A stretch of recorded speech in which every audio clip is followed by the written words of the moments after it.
Binabati ko sa social media ang delikadong pag-angkas sa isang bata sa motorsiklo sa Cebu.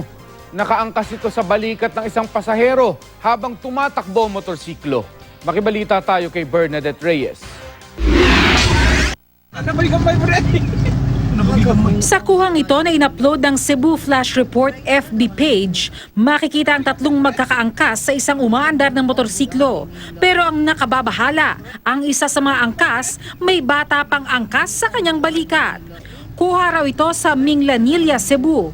Wala naman daw nangyaring masama sa mga nakamotorsiklo, pero labis na nakababahala ang ginawa nila. Peligroso na nga para sa bata. Pino na rin ng ilang netizens ang kawalan ng helmet na mga sakay ng motor. Disgrasya naman na nakula ng video ng isang netizen sa Endomingo Street, Quezon City. Makikita ang pag-overtake na SUV sa dulong kanang bahagi ng kalsada. Ayon sa uploader, walang traffic enforcer sa lugar kaya malimit daw itong gawin ng mga sasakyan doon. Ilang saglit pa, makikitang o-overtake sana ang SUV sa isang tricycle pero nagkasagian ng dalawa. Tumila po ng backrider ng tricycle. Agad bumaba ang driver ng dalawang sasakyan at nag-usap.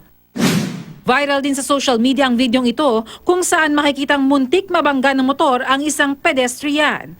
Tumatawid ang ilang pedestrian sa intersection nang biglang sumulpot ang motor at muntik mabangga ang isang tumatawid. Nawala ng kontrol ang rider at sumemplang. Isa pang video ang viral sa social media kung saan makikitang ginawang secondary road ng ilang rider ang sidewalk. Habang mabigat ang traffic sa kalsada, sunod-sunod na dumaan sa sidewalk ang mga motor. Wala namang traffic enforcer na sumitas sa mga rider. Bernadette Reyes, GMA News.